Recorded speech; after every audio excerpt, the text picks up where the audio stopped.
The message traveled across 10,000 light-years in less than a heartbeat. It moved through relay stations, past dying stars, and around black holes that ate everything except information.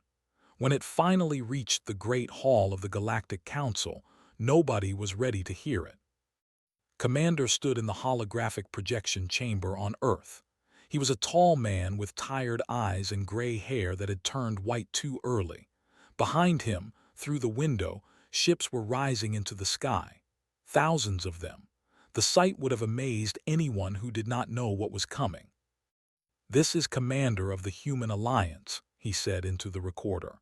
His voice was calm but heavy. "We are sending this message to the Galactic Council as a final notice. In 72 standard hours, humanity will leave this galaxy. We will not return." The recording ended. Looked at his assistant, a young woman named. She had tears in her eyes, but she was smiling. "Do you think they will listen?" she asked. Shook his head slowly. "They never have before. Why would they start now?" Far away, in a space station that floated at the center of the galaxy, the Council received the message. The station was old. It had been built by species that no longer existed. Its halls were made of crystal and light, and its chambers could hold millions of representatives from thousands of worlds. But today, only a few hundred were present. Most seats were empty. The Council had grown lazy over the centuries. They believed they had seen everything. They believed nothing could surprise them anymore. High Counselor was the first to hear the human message. He was not human. He was not even close to human. His body was made of flowing energy contained in a shell of ancient metal. He had lived for 10,000 years and had grown bored of living. "Another message from the humans," said his assistant, a small creature with too many eyes. "They say they are leaving." Made a sound that might have been laughter. Leaving? Where would they go? They have barely explored their own arm of the galaxy. "They say they are leaving the galaxy entirely." High Counselor now was interested. He leaned forward in his floating chair. "Play the message." Commander's face appeared in the air before them. His words filled the chamber. When the message ended, sat in silence for a long moment. "Impossible," he finally said. "No species has ever left the galaxy. The void between galaxies is too vast. The journey would take millions of years." "The humans claim they have found another way," his assistant said carefully. "They speak of doors, doorways to other places." Waved a limb dismissively. "Humans have always been dreamers. They imagine things that cannot exist. Remember when they claimed they could travel faster than light? We told them it was impossible. They did it anyway, but only because we were wrong about the physics. This is different. There is no door out of the galaxy." "Should we respond to their message?" High Counselor thought about it. He thought about how the humans had joined the galactic community only 300 years ago. They had been so young then, so eager to learn. They asked questions constantly. They wanted to know everything about everything. The older species had found them amusing at first, then annoying. The humans never accepted the word impossible. When the Council told them certain technologies were forbidden, the humans asked why. When the Council told them certain regions of space were off-limits, the humans went there anyway. They were like children who could not follow rules. "No," said at last. "Do not respond. This is clearly some kind of trick. Perhaps they want attention. Perhaps they want us to give them something. We will ignore this message and they will calm down eventually. They always do." His assistant bowed and left the chamber, returned to his meditation. He had better things to do than worry about humans. On Earth, Commander watched the sky grow dark with ships. The evacuation was proceeding faster than planned. Every human being on the planet had a place on a ship. Every human being in every colony, on every station, on every outpost across their small corner of the galaxy was being gathered. It had taken 50 years to prepare for this day. 50 years of secret work. 50 years of building ships and opening doors. Admiral walked up beside, She was younger than him, but her face carried the same weight of responsibility. She commanded the largest fleet in human history, 10 million ships. Each one carried thousands of people. Some carried millions. "The council has not responded," she said. "It was not a question." "They think we are joking," replied. "Or lying or crazy. It does not matter what they think. We gave them warning. That is more than they deserved." Nodded, she understood. Humanity had tried to work with the Council for 3 centuries. They had tried to be good members of the galactic community. But the Council saw humans as children, as pets, as amusing creatures who would never amount to anything important. The Council had refused to share vital technology. They had placed limits on human expansion. They had watched human colonies die from preventable diseases because they would not give humans the cure. They had laughed when humans suggested new ideas. And when humanity discovered the rifts, the doorways to other places, the Council had told them to forget what they had found. They had ordered the humans to destroy their research. They had threatened war. That was the moment everything changed. "The last ships are loading now," said. "We will be ready to leave in 40 hours." Looked up at the sky one final time. He had been born on this planet. His parents were buried here.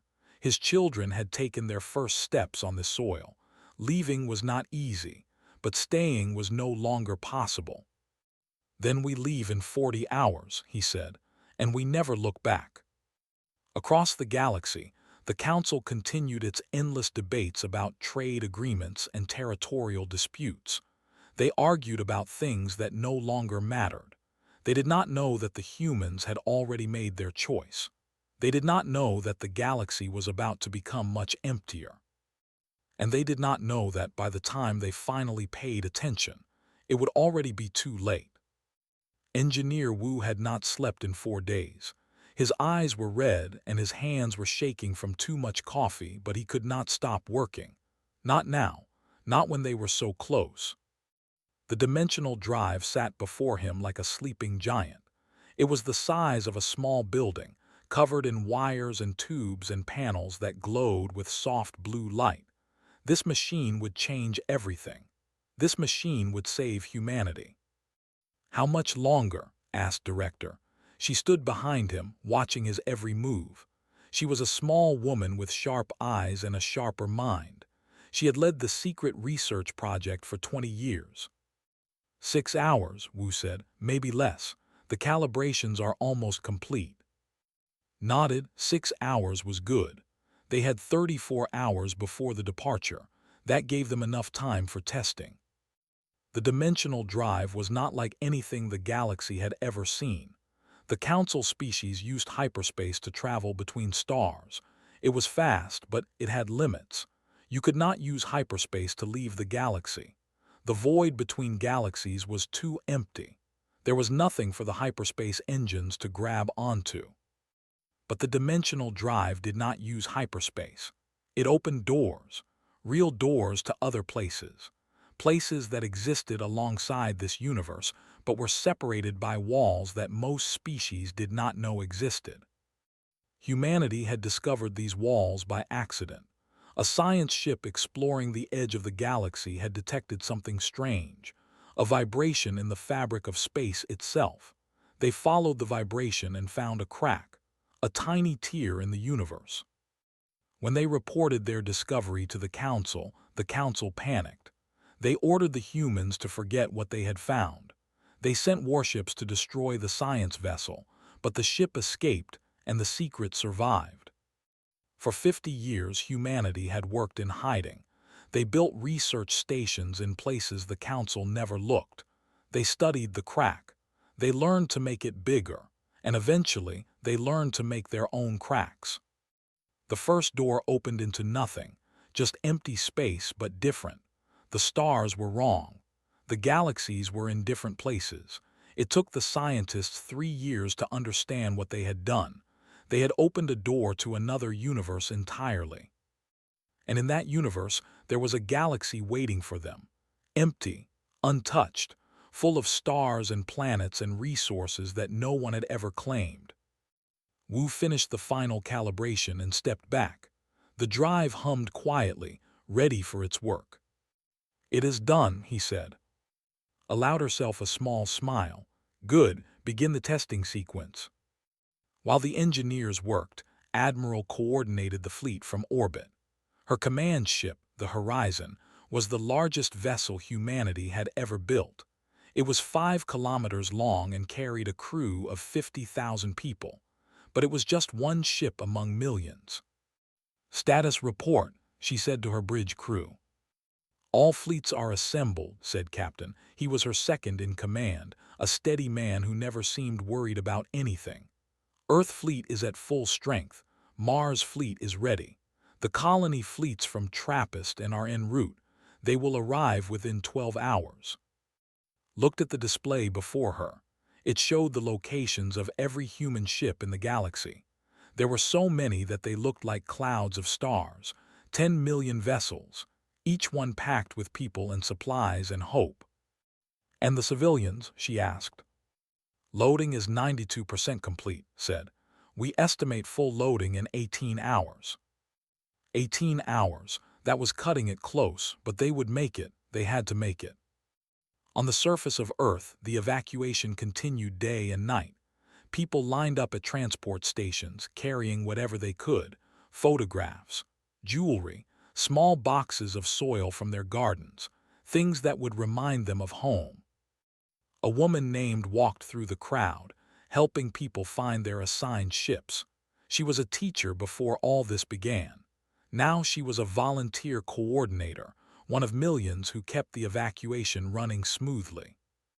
An old man stopped her. His face was wet with tears. "I do not want to leave," he said. "This is my home, my whole life is here." Took his hand gently. "I know, it is hard for all of us, but we cannot stay.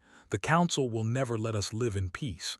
They see us as threats now. If we stay, they will destroy us." "But another universe," the old man shook his head. "How do we know it is safe? How do we know we can survive there?" "We do not know," admitted. "But we know we cannot survive here. The Council has made that clear." The old man looked at the sky. Ships were rising constantly, streams of light climbing toward the stars. He watched them for a long moment. "My wife is buried here," he said quietly. "My children grew up here. Every memory I have is on this planet." "Then take those memories with you," said. "They live in your heart, not in the ground. Wherever you go, they go with you." The old man wiped his eyes. He nodded slowly. Then he picked up his small bag and walked toward his assigned transport. Watched him go. She understood his pain. She felt it too. Everyone felt it, but they had no choice anymore. Back in orbit, received a message from Commander on the surface. "The Council still has not responded," he said. "I have sent 3 additional messages. Nothing." "They do not believe us," said, "or they do not care." "Perhaps both," sighed. He looked older than his years. The weight of leading this exodus had aged him. "Are the doors ready?" Engineer Wu just finished the main drive. "Testing begins in 1 hour. If everything works, we can open the first door in 20 hours. "Good, I will be joining you soon. There is nothing left for me here." "Understood," had been the face of humanity's relationship with the Council. He had spent decades trying to build bridges, trying to earn respect. All of it had been wasted. "We will have a place for you on the horizon," she said. "You deserve to see the new galaxy first." Shook his head. "I do not deserve anything. I failed to make peace. This exodus is my failure as much as it is our salvation." "You did not fail," said firmly. "The Council failed. They could not see us as equals. That is their failure, not yours." Did not respond. He simply ended the transmission. As the hours passed, the testing continued. The dimensional drive worked perfectly. The doors opened exactly where they were supposed to open. On the other side, scout ships confirmed that the new galaxy was waiting for them.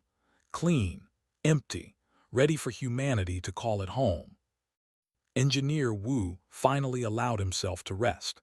He slept on the floor of his laboratory, too tired to find a proper bed. He dreamed of stars he had never seen and planets he would help humanity colonize. When he woke, the final countdown had begun. 12 hours until departure. 12 hours until humanity would walk through a door and close it behind them forever. The Council had not called back. They had not sent ships. They had not done anything at all. And soon it would not matter. The Council chamber was finally full. For the first time in 200 years, every seat had a representative. Thousands of alien species sat in their assigned places, their voices mixing into a storm of noise and confusion. High Counselor floated at the center of the chamber, trying to restore order. He had called this emergency session after his assistant brought disturbing news. Human ships were massing at the edge of their territory. Millions of them. More ships than the Council had seen in one place since the last Great War. "Silence!" His voice boomed through the chamber. The noise slowly died down.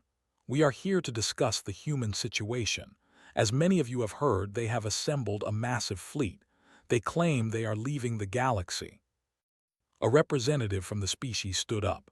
He was tall and thin, with skin like polished stone. "This is obvious madness. No one can leave the galaxy. The humans are lying to distract us from their true purpose." "And what purpose would that be?" asked another representative, a creature made of living crystal. "Invasion," they said. "They mean to attack the Council. They have always resented our guidance. Now they seek to overthrow us." The chamber erupted in argument. Half the species agreed with the other half thought the idea was ridiculous. Humans were too young, too weak, too primitive to challenge the Council. Raised his limb for silence again. "We have received multiple messages from the humans. They all say the same thing. They have discovered a way to leave this galaxy, and they intend to do so. They invite us to visit their new home once they are settled." "Lies," the spat. "Pretty lies to hide ugly intentions." A small representative from the Keeper species stood up. The Keepers were among the oldest species in the galaxy. They rarely spoke at Council meetings. When they did, others listened. "We have studied the human messages carefully," the Keeper said. His voice was like rustling leaves. "We believe they are telling the truth." The chamber went quiet. The Keepers never made claims without proof. "Impossible," said. "How could they leave the galaxy? What technology do they possess that we do not?" "We do not know," the Keeper admitted. "But our sensors have detected unusual energy patterns near human space, patterns that match nothing in our records. Whatever they have discovered, it is something new, something we have never seen before." This news caused panic. Species started shouting at each other. Some demanded immediate military action against the humans. Others wanted to open negotiations. A few suggested simply letting the humans go. The debate continued for hours. No one could agree on anything. The Council had always been slow to act, but this was extreme even by their standards. While they argued, time passed, precious time that they did not have. Far away in human space, Captain led the first wave of ships toward the dimensional door. He stood on the bridge of his vessel, the Pioneer, watching the strange lights ahead. The door looked like a hole in space itself. Through it, he could see stars that did not belong to this universe. "All ships report ready," said his navigator, a young woman named. "First wave is in position." Took a deep breath. He was about to lead 10,000 ships into the unknown. They would be the first humans to enter the new galaxy. If something went wrong, they would die in a place no one could ever find. "Open channel to all ships," he said. The communication light turned green. "This is Captain of the Pioneer. In a few moments we will pass through the door and enter our new home. I will not lie to you. We do not know exactly what waits for us on the other side, but we know what waits for us if we stay here. Fear, oppression, the slow death of our spirit under Council rule." He paused, looking at his crew. They were scared. He could see it in their eyes, but they were also determined. Today we stop being afraid, continued. Today we take control of our own future. Whatever we find in that new galaxy, we will face it together. As humans, as a free people, now follow me and let us make history." He ended the transmission and turned to his helmsman. "Take us through." The pioneer moved forward. The door grew larger and larger until it filled the entire. Then there was a flash of light, and everything changed. Blinked, the stars were different now. The constellations were wrong. Everything felt strange and new and wonderful. "Report," he said quickly. "All systems normal," said, her voice shaking with excitement. "We are receiving data from the scouts who came before us. The air is clear. Space is stable. We made it, Captain. We actually made it." Allowed himself to smile. Behind him, 10,000 ships were following through the door. The first wave of humanity's great migration. Back in the council chamber, the debate continued. They had been arguing for 6 hours now. No decisions had been made. No actions had been taken. The Keeper representative tried one more time. "We must act now. Every moment we waste, more humans pass through whatever door they have created. If we want to stop this, we must move immediately." "Stop it," High Counselor laughed. "Why would we stop it? Let them go. Let them fly into the void and die. The galaxy will be better without their constant questions and challenges." "You do not understand," the Keeper said. "The humans have achieved something we thought impossible. They have found a way out. If we let them go without learning their secret, we lose that knowledge forever." This argument finally got the Council's attention. They did not care about the humans, but they cared very much about technology, about power, about maintaining their position as the most advanced species in the galaxy. "Send a diplomatic ship," ordered. "Find out what the humans know. Offer them whatever they want in exchange for their technology. And if they refuse—" His energy form flickered with anger. "Then take it by force." The order went out. A fast diplomatic vessel left the council station and headed toward human space at maximum speed. But fast was a relative term. The journey would take 12 hours. And in 12 hours, the humans would be gone. On Earth, the last ships were loading. Commander walked through the empty streets of Seoul one final time. The city was silent now. No cars, no voices, no life, just empty buildings and memories. He stopped at a small park. His wife had loved this place. They had come here often when they were young. Now she was gone, taken by a disease the council could have cured but refused to share. "I wish you could see this," he whispered to the empty air. "I wish you could come with us." His communicator beeped. It was Admiral. "The last transport is ready," she said. "You need to come now." Looked at the park one more time. Then he turned and walked toward the transport station. The past was behind him now. The future waited on the other side of a door that should not exist. He did not look back. The Council ship Eternal Grace was the fastest vessel in the galaxy. It could cross 1,000 light-years in a single day.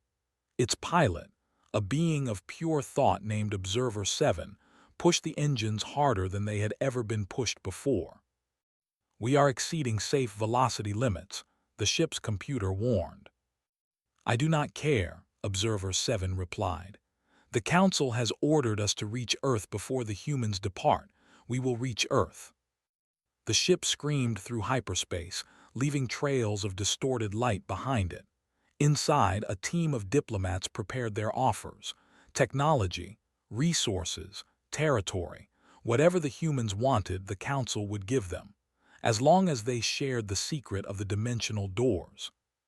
But even the fastest ship in the galaxy could not outrun time. On the horizon, Admiral watched the final numbers tick down. 98% of humanity had already passed through the door. Only 2% remained, and they were loading onto the last ships now. "How long until the Council ship arrives?" she asked. 6 hours, Captain replied through the communication channel. He was on the other side now in the new galaxy, helping coordinate arrivals. You will be long gone by then." Nodded, she felt strange. After 300 years of trying to earn the Council's respect, humanity was simply walking away. No war, no negotiation, just goodbye. "Has there been any response to our final message?" she asked. "None. Either they do not believe us or they do not care." "Perhaps both," said. She remembered what Commander had said. He was right. The Council had never cared about humanity.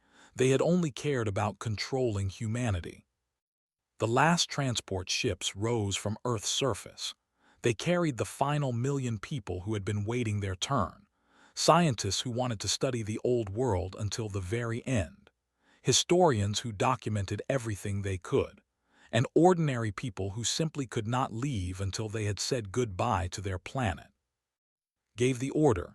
"All ships prepare for final departure. We leave in 1 hour." The remaining fleet began moving toward the door. It was a beautiful sight. Thousands of lights moving in perfect formation, heading toward a new beginning. On Earth, automatic systems began their work. Monuments rose from the ground in every major city. They were tall pillars of crystal, designed to last for millions of years. Each one contained the same message, written in every language the Council species used. The message was simple. "We were here, we grew here, we dreamed here. Now we dream elsewhere. If you find this, know that humanity has not ended. We have simply moved on." Engineer Wu was one of the last to leave. He stood in his laboratory, making sure all the equipment was properly shut down. The dimensional drive technology was too dangerous to leave behind. Every piece of research, every prototype, every scrap of data was being destroyed or taken with them. "Time to go," said his assistant, a young man named. Wu looked around the room one final time. He had spent 30 years in this laboratory. He had solved problems that other species said were unsolvable. He had built machines that should not exist. And now he was leaving it all behind. "Yes," he said, "time to go." They walked to the transport together. Around them, robots were sealing buildings and cleaning streets. Earth would be left in perfect condition, a monument to what humanity had been, not a trash heap. The transport lifted off and joined the stream of ships heading toward orbit. Wu watched Earth shrink below them. The blue and green planet that had given birth to humanity, the home they would never see again. "It is beautiful," said quietly. "Yes," Wu agreed, "it always was." In the Council ship, Observer 7 detected the human fleet movements. What he saw shocked him. The ships were not preparing for battle. They were not spreading out for defensive positions. They were all moving toward a single point in space. "What is that?" he asked, focusing his sensors. The ship's computer analyzed the data. "Unknown energy signature. It appears to be some kind of spatial anomaly, a doorway." Observer 7 felt something he had not felt in centuries: fear. The humans were telling the truth. They really were leaving. "Maximum speed," he ordered. "We must reach them before they go through." The ship strained under the pressure. Warning lights flashed everywhere, but Observer 7 ignored them. He had to reach the humans. He had to stop them. But space was vast, and even the fastest ship had limits. Admiral's fleet reached the door. The Horizon was the last ship to approach, wanted to make sure everyone else was safe before she crossed. "All ships have passed through," reported her communications officer. "We are the only ones left on this side." Stood up from her command chair. She walked to the front of the bridge, looking at the door. It shimmered with colors that had no names. Through it, she could see the new galaxy waiting. "Commander," she said, "would you like to give the final order?" Stood beside her. He looked older than ever, but there was peace in his eyes. "I believe that honor belongs to you, Admiral. You built this fleet. You should lead it home." Smiled. "Very well. Helm, take us through. And once we are on the other side, close the door." The Horizon moved forward. The door surrounded them like a curtain of light. For a moment, everything was white and warm and silent. Then they were through. The new galaxy spread out before them, billions of stars, countless planets, an entire universe waiting to be explored. "Close the door," ordered. Behind them, the dimensional door began to shrink. In 30 seconds, it would be gone. The connection to the old galaxy would be sealed forever. At that exact moment, the Council ship Eternal Grace dropped out of hyperspace near Earth. Observer 7 scanned the planet and found it empty. No humans, no ships, nothing but monuments and silence. "Where are they?" he demanded. His sensors detected the fatting energy signature of the door. He watched in horror as it grew smaller and smaller. No, he pushed his ship toward the door at maximum speed, but it was too far. He could not reach it in time. The door closed, the energy signature vanished, the humans were gone. Observer 7 sat in silence for a long moment. Then he opened a channel to the Council. "High Counselor," he said, "I have failed. The humans have departed, the door is closed, they are beyond our reach." Back at the Council chamber, received the news. For the first time in 10,000 years, he felt surprise, true surprise. "Gone," he repeated, "all of them. All of them. Earth is empty. Every human colony is empty. They took everything and everyone, and they sealed the exit behind them." The Council chamber fell completely silent. No one spoke. No one moved. The humans, the annoying, questioning, impossible humans, had done exactly what they said they would do. And the Council had responded seconds too late. 3 days had passed since the humans left. High Counselor stood on the surface of Earth for the first time in his long existence. The planet was quiet. The cities were empty, and everywhere he looked there were monuments. The crystal pillars rose toward the sky like fingers pointing at the stars. Each one contained the same message. Each one was a reminder of what had happened here. "We were here, we grew here, we dreamed here, now we dream elsewhere." Read the words again and again. He did not understand. He could not understand. How had this happened? How had a species so young, so primitive, so insignificant done something that no other species had ever done? His assistant floated beside him. "High Counselor, we have completed our survey of the planet. The humans left everything in perfect order. Buildings are sealed. Power systems are shut down safely. Even the gardens are still alive, maintained by automatic systems. And their research facilities. Empty. Every piece of technology related to the dimensional doors has been destroyed or taken. There is nothing left for us to study." Felt something new, something unfamiliar. It took him a moment to recognize it as regret. For 300 years, the Council had treated humans as children. They had refused to share technology. They had limited human expansion. They had laughed at human dreams. And now the humans had shown them that dreams could become reality. "Contact every science team in the galaxy," ordered. "Tell them to focus all resources on dimensional research. If the humans found a way out, we can find one too." His assistant hesitated. "High Counselor, our scientists estimate that such research would take thousands of years. The humans had a unique approach that we do not fully understand. Their biology, their way of thinking, it was different from ours. Then we will learn to think like them." His energy form flickered with frustration. "We will study their history, their art, their science. We will understand how they achieved this." But even as he said the words, he knew it was hopeless. The humans were gone. Their secrets were gone with them. The Council had waited too long, debated too much, and acted too late. In the new galaxy, humanity was beginning again. The first colonies were being established on planets with breathable air and drinkable water. Children were being born who would never know the old galaxy, who would grow up under alien stars and think of them as home. Admiral retired from military service. She took a small house on a world with purple oceans and orange skis. Every evening, she sat on her porch and watched the sunset, thinking about everything they had left behind. Captain visited her often. He was still young enough to keep working, but he enjoyed her company. They would talk for hours about the old days, about Earth, about the Council and its endless debates. "Do you ever regret it?" asked one evening, "leaving everything behind?" Thought about the question. "I regret that we had to leave. I regret that the Council could not see us as equals, but I do not regret the choice we made.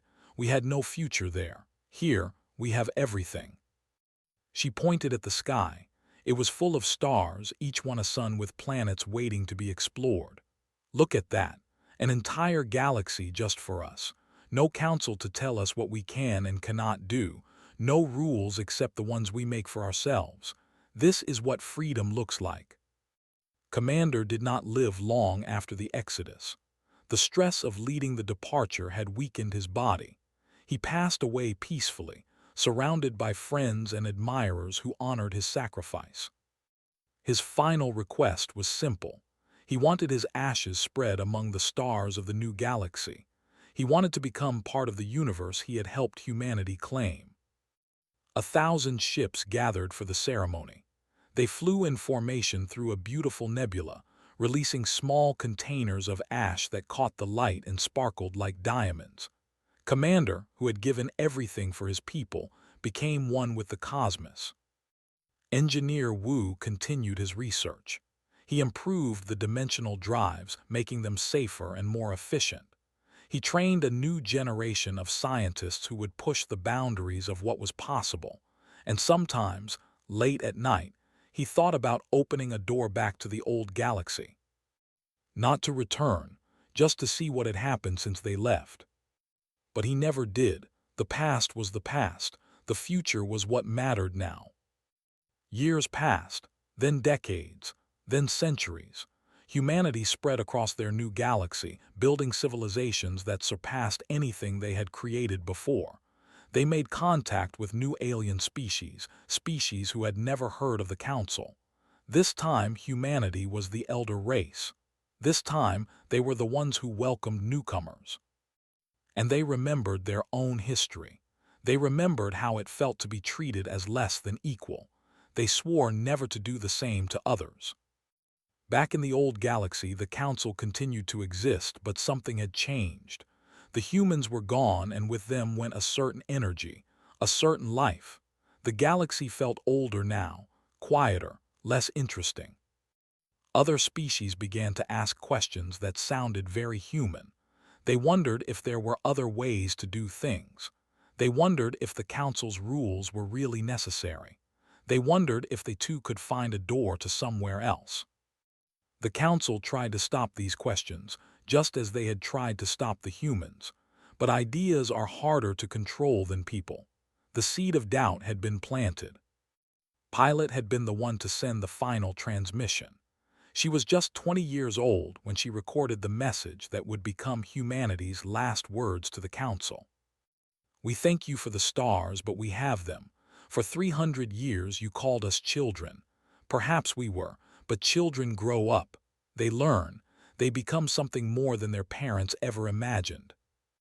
Her image flickered on screens across the Council chamber, preserved in the monuments on Earth.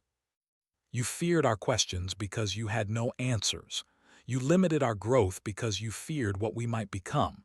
Now you will never know. The door is closed. The children have left home. Maybe in 1,000,000 years you will find your own door. Maybe you will follow us to wherever we have gone. If that happens, we will welcome you, because that is what we do. We dream, we reach, we grow. Goodbye, Council. We hope you learn to dream as well." The message ended. Silence filled the Council chamber. High Counselor played the message again, and again, and again. He could not stop thinking about the young human woman with fire in her eyes. She had looked at the Council with something that was not anger or fear. It was pity. She-them. The most powerful beings in the galaxy, by a species they had considered primitive. Turned off the message. He looked around the great chamber where decisions had been debated for millions of years. It suddenly felt very empty. The humans had left behind coordinates, numbers that pointed to a place in space where the door had been. The coordinates were useless now, the door was closed, but the message was clear. This is where we were, this is where we left, this is what you missed. And so the galaxy continued, a little emptier than before. Ships passed through spaces where human colonies had once thrived. Scientists studied the monuments on Earth, trying to understand what humanity had known. And sometimes, on quiet nights, alien beings would look up at the stars and wonder, where had the humans gone? And could they follow? The answer floated among the stars, written in crystal monuments and ancient transmissions. We outgrew you, we found something better, and we are never coming back. Humanity had written their own ending to the story, and it was a happy one.